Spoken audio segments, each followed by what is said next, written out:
Okay, welcome back to the Healing You Show episode 12 with Gloria Lybecker, and I'm Vanessa Harris. How are you today, Gloria? I'm so happy to be here with you today, Vanessa. Same. I'm enjoying myself already. And today we were going to be talking about what it is to be truly seen for who you really are and how important that is and what that actually looks like and Mm-hmm. means. Mm-hmm. It's a really, in my experience, a really precious need, and one that in my healing journey had been really overlooked. Um, and how that can be is like even in growing up, are you are you known for who you really are? Are you being told who you're supposed to Hmm. be? Yeah.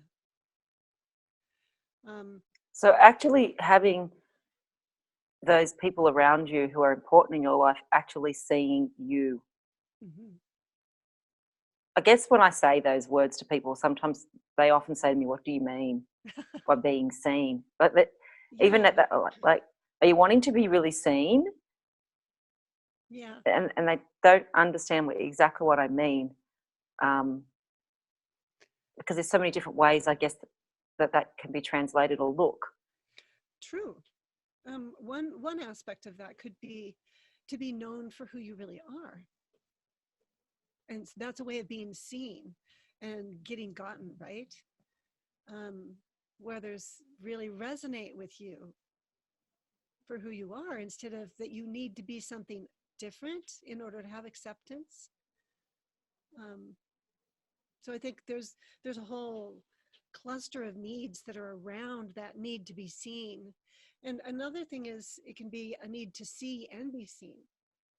So when I need to be able to see, I need to be able to see clearly without a bunch of trauma glasses on, or there can be different shades of glasses or perceptions that that we're imprinted with from the time we're little.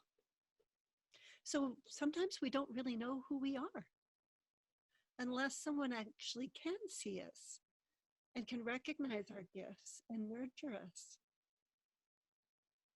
Yeah, I'm wondering how that is for you to hear. Well, yeah, I have had the experience many times in my life where people describe me or say things to me about who I am, um, and I think I did not know that. A good example would be when I was young, and my teachers started telling me I was this really intelligent, smart child, and I was like, "Who are they talking about?" Looking over my shoulder, because my experience had been I had told myself or thought that I was quite dumb, Mm. having changed schools a lot, and Ah, would just get sort of thrown in the mix and miss a lot of education and put on low reading levels and things. So then when I had people that were starting to talk to me in a different way, I was quite confused that they were seeing something different in me. Um, hmm. One thing I'd and like then to I just, also have the opposite experience. I don't mean to interrupt. I just wanted to catch just how important it is that those other people in life can be to a child. Because I'm hearing how you had teachers that could see you and they saw you more clearly than you were able to see yourself. And so it gave you an opportunity to begin to see yourself through their eyes. Yeah. Yes, and and those people who are in a position of there's people that we look up to, Mm-hmm. and often it is a position of power, but people that we really value and really care about, and we really take on that message. And I guess we can take on that message in a negative way Mm-hmm. as well. Mm-hmm. Um, I think I used to get told I was selfish Uh-huh. sometimes, when I would ask for anything. Mm-hmm. So I learnt not to ask. So then I then became seen as a someone who um, didn't need anything and didn't ask for anything Mm-hmm. and was easy. Mm-hmm. Mm. And I'm hearing in that transparent sharing is that neither one of those was actually true. that you do have needs, and we all humans need to be able to ask for what they need and trust that they matter, and that there are others that would love to contribute towards the beauty of those needs. um, yeah, so our self-expression needs to be nurtured for us to know ourselves and Mm. to know our truth, right? Mm. And that's self-expression. It's a really important thing for me. Um, Being able to be fully and truly self-expressed, Yeah, and that's part of being seen, it is. When you, isn't it? so you may not realize it, but we've had some technical difficulties. And I want to acknowledge that for me here in Washington State, it's the first day of autumn. And for you, Vanessa? We are experiencing the second day of spring. Um, Because you're like 17 hours ahead of me, I think, right? yes, but I always consider myself behind. But we're actually a day ahead. Yes, so You we're are in yeah, Sydney, Australia. yeah, Yeah. So we're just practicing transparency because that's really a big part of the healing journey. As we were talking about this, the importance of self expression, how that is a part of really allowing the world to see who we really are and speaking our truth. And there's yeah, something about that I have found for myself, even posting on social media, or maybe because I've been posting on social media, I'm having a new experience, allowing myself to be seen for who I really am, and practicing making videos and then being willing to watch them and be kind to myself, right? And which is yeah. So I really relate to that because that's what the topic arose because of being seen mhm, on the other side of a video on the internet, um, and then I feel like all of the technical issues were kind of placed there for us to have to deal with the whole concept on several levels. yeah, definitely. Yeah. Yeah. And so part of my experience in being able to be willing to have a show, to have a conversation and to lead a conversation in the world around what is this healing you journey? What does that look like, um, when you're having this human experience? And for me, it's a spiritual journey in the human experience. And when I allow my conversation to be guided by that part of me of who I really am, who I came here to be, then the shadows start to fade away. And I get to walk in that light because I am a light bearer, as are you. Yeah. And what I'm just getting present to grinning away here while you're sharing that is that while we were working out our technical issues, just then our conversation was interrupted, and I was feeling all this concern about trying to track the conversation and remember where it was up to.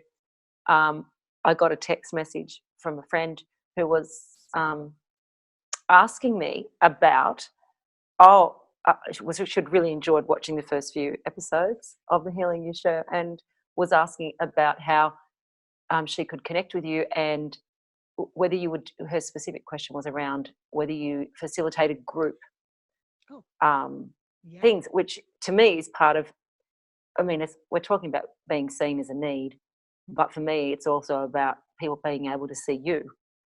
That's all part of that. It's not just about, it's not about the I. So I feel like that fits in as well. She was asking, how can I see more of Gloria, Yeah. basically, which is what we're Yeah. doing here.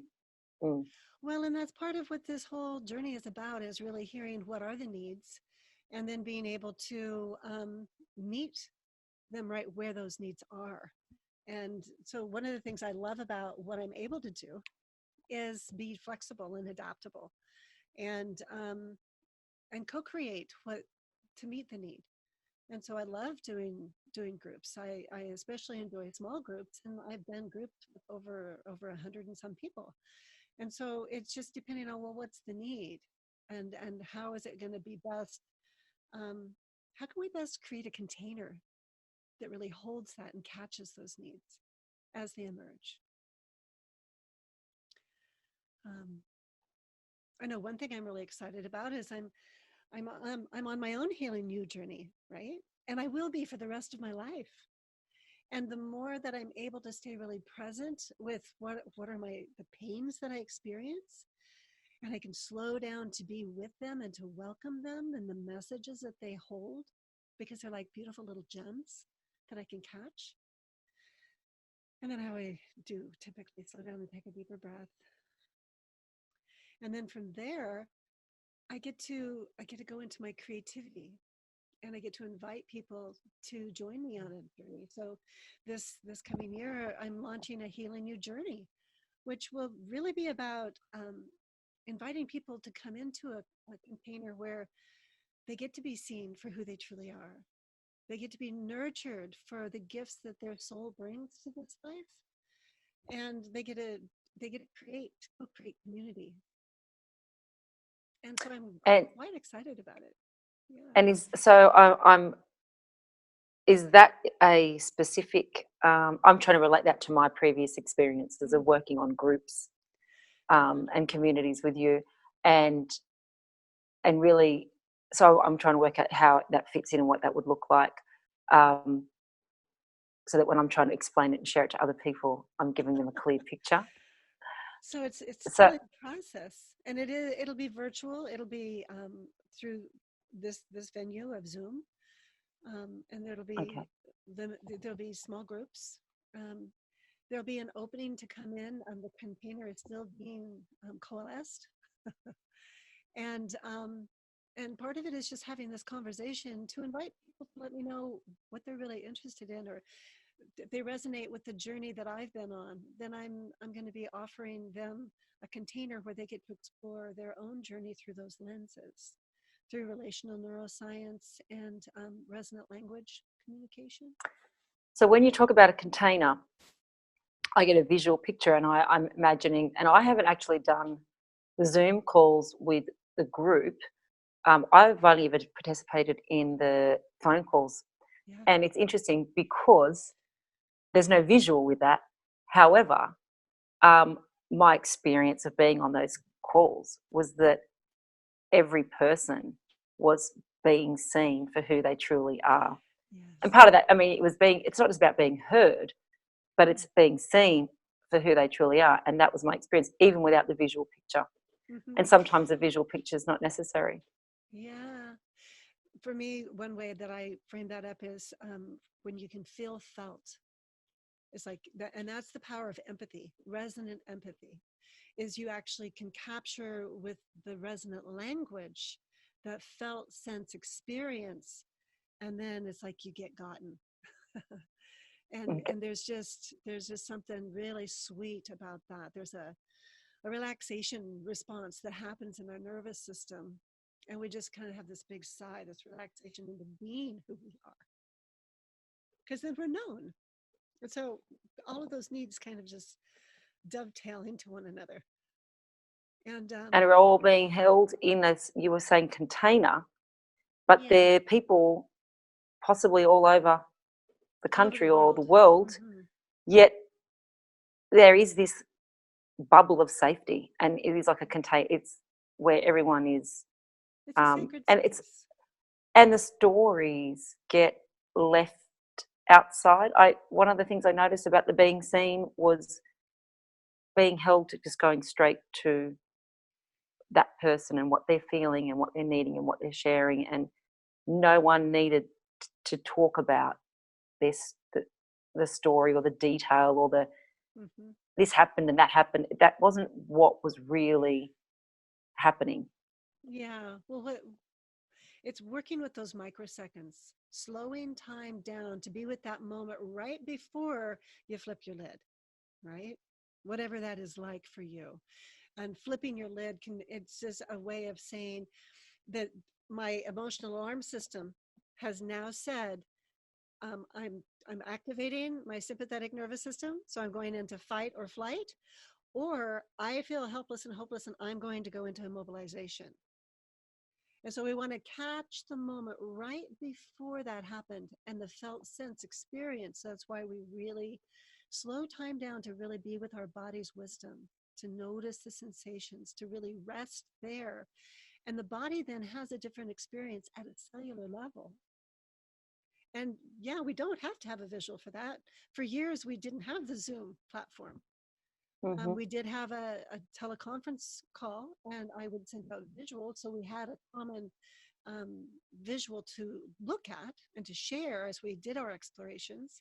And yet, as we go into the depth empathy process, all of the resonance of the voice, the cadence, timing, all of that can convey that accompaniment, that warm eye gaze. Mm. So it's that neuroception of safety is what the container is that allows the healing to happen. It unfolds, it unfurls. So when you say neuroception of safety, can you explain more about that? Like, what exactly do you mean by neuroception? So it's your neurons. Your neurons Okay. feel safe. And it's like in your body, walking into a room. And when you walk in, you can feel your hair on the back of your neck start to stand up. And you're just like, something just happened here, or there's something in this energy. It just doesn't feel safe. It doesn't feel relaxing. Right? Mm-hmm. Your body is like a huge, incredible sensing device when you are able to be in relationship with it, right? Mm-hmm. And other times, maybe you've walked into a room and you're like, oh, where's the fun? You can just feel. You feel relaxed. You feel welcomed. You feel like, oh, all my best friends must be here. Something like that. Okay. So as you're explaining that, I'm getting present to my need to want to break things down into the words. Words is my thing. So there's perception, Uh-huh. which is the way people perceive things, Mm-hmm. and you perceive things through seeing. I'm here and hearing and all these different senses. But the neuroception Mm-hmm. is all of that. I'm not sure if I'm getting this right. All of that put together, and it's your experience of your nervous system and Yeah. how it's. Yeah. Well, because our body, it holds all of our memories, all of our implicit memories. We have explicit and implicit memories. Explicit are things like that. Well, we've got a file cabinet. We can pull it out. We remember this. But our implicit is like they're hidden files and we don't even know we don't know. And so when we've ever gone through an experience that felt more than we could bear, our body actually with our limbic system, we have the amygdala and then we have our hippocampus. And our hippocampus is our date stamper, our time stamper. And so our amygdala may say, this is too much for the body and takes the hippocampus offline. So then all of the sensory, the sight, the hearing, the smell, the taste, the touch, anything in the environment is like super glued into the amygdala and it doesn't ever forget. It's always scanning our environment for any of those factors that we've experienced in life. If they show up, then the ever present past, we don't know. It takes over and it puts a filter over our perception. And we think whatever is happening from the past is happening right now. And it even changes the way we see and hear on a neuron level. So when we have the neuroception of Mm. safety and we have an activation, which is what the healing you journey is all about, is welcoming those parts home. Now we can, through our felt sense of experience, we can have a new experience. And when you continue the journey with a group of others, you have the repetitions, which is necessary to lay that pathway home down. We need community. We need community that is warm and resonant and trusting, that and can trust the process. And allows us and is willing, I'm guessing, To be to vulnerable. see us for who we truly and to see us for who we truly are, Yeah, that not takes courage sometimes. through all those filters that Yeah. you're describing. And there was something else that you said in there around the fight and the flight, Mm-hmm. and that response and the being seen, that made me think about the way that people react when they are on a video camera, or they are having a photo taken, or they are sharing themselves, which is happening in an enormous amount. I mean, it's uncomfortable for my age group, or for me, to be doing this, but I'm noticing in my children and in the younger generation, they are always in front of a camera now. They are always, it's just part of their day, Snapchatting, taking videos of themselves, sending out these things that I look at and think, oh, I would never have done that. But I'm not seeing, or I hear things and it doesn't look like there's an authenticity with that. And I'm wondering if you could explain what I've noticed when I've seen, when in the past when I videoed children, even in my work or with the social media, is that they go into a mode, it's not fight and it's not freeze, it might be flighty, it's sort of this hyper alert and silly kind of behavior. And does that make sense? Yeah. Well, I'm imagining too, though, in that age group, especially adolescents, they're doing their best to sort out this thing called life. And if they haven't had the ongoing experience of a solid container at home that nurtures who they really are, they can get swept up with the culture of their generation into thinking what are all the images and all of the conversations in the magazines and the TV shows and the ads, and all of those things are like filters that come in, whether they're aware of it or not, that start to tell them who they're supposed to be. And so we need to have a container that knows us truly, knows us as at that soul level, so that when we get swept up with the current fad or whatever it may be, or wanting Instagram post. Well, so because that's like the apparently normal personality that can show up, the person we think we're supposed to be if we're going to be accepted and included and belong. And it's I don't find that to be true. It takes a lot of courage to be willing to be who you really are. And to be really seen. Yeah, and when you are, in my experience of doing these videos, because it was really stretching. My first couple videos, I go back and watch them and I have a giggle and I'm kind to myself, but I can totally see that the nervousness, I think that giddiness can come from being really nervous. There's a nervousness because we need acceptance, we need belonging, we need inclusion, we need community. And we need to be known and we need to be seen and we need to be safe. I mean, all of those beautiful needs. And when we're scared and we're nervous and we're fearful that we might not be, then that actually activates our sympathetic nervous system. And we can actually start losing, like if this is your middle prefrontal cortex that touches anatomically your brainstem and your limbic system, and we start to lose that, we lose our ability to track. We can lose our ability to actually remember what we were going to say next. We can lose our ability to actually access our ability to empathize, you know? So our right orbital frontal cortex, and that's kind of a big thing to say, that's really important. If we don't have that in our seat of self, then we're going to be run by all of the programming or the imprints that told us who we were from before we were even born. It's when we grow and develop our sense of self that we can remember who we are. We can have that empathy angel inside of us to remind us who we are. So, yeah, our children and our friends and our family, we all need to have people who really love us unconditionally. To ground us. What I'm getting a sense of as you're describing all of that is that grounding. So when they're yes, and yeah, and then they're able, so ground them and bring all of those parts of themselves and their brain back online so that they can tune in and be aware and tune into themselves and actually see and how they're occurring and what's happening, and be seen for what is really going on for them. Well, and also for anybody, no matter what you're doing or where you're doing it, Do you have an intention that you're aware of, or are you just on autopilot? Are you just doing what everybody else is doing and you're just like following along, follow the leader?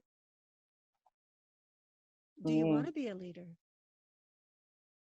So I'm wanting to be a leader. I want to lead the conversation about healing you, which is all about healing me. It's my path of healing that then I offer to those that resonate with that so that I can accompany them. And it's not something they'll be able to do just off of watching a video. It's a journey. And it can be a lifelong journey. I mean, you've been on this journey how long, Vanessa? oh, I think we were working out earlier, wasn't it? It's nearly coming up to 10. I think it'll be 10 years early next year. Yeah. And but it's not been a long drag of a journey. It's been a really fantastic journey. That I don't want to leave the path. I don't want to, and I do sometimes stray away, and then I find myself in a world of misery, and Mm, I just always want to come back. Um, it's like coming back home, yeah. um, but to a really really great home. Well, That's what you do then, what I'm hearing is you build enduring relationships of trust that can accompany you wherever you go, and distance, can't doesn't separate that. no. And you want to create more and more of those opportunities. Mm. And what I'm finding is that after having that experience for the last 10 years, I know when I'm being seen for who I truly am, and I really am aware of when I'm not being seen and my true intentions are not being understood. And I find that a little jarring at times. Mm-hmm. Um, but I also then find myself seeking out and just naturally gravitating toward people who resonate with me and who see me for who I truly am. And then it's just so much easier It to is. just be self-expressed. Yeah, and then also what I found right along with that, because I'm really resonating with what you've just shared, is when I allow myself to be welcomed in community and nurtured by community, because it's nurturing. Who is the giver and the receiver of empathy? Empathy is in the room, everyone's the receiver. It's a way Mm, of being. Yes. yeah. And when we allow ourselves to have that community that we can count on, then when we go out into the pockets of places where they don't even know what that means, we are able to be in a place of empathy full, or we have lots of different empathy angels we can pull on, draw on, and know that we're held by.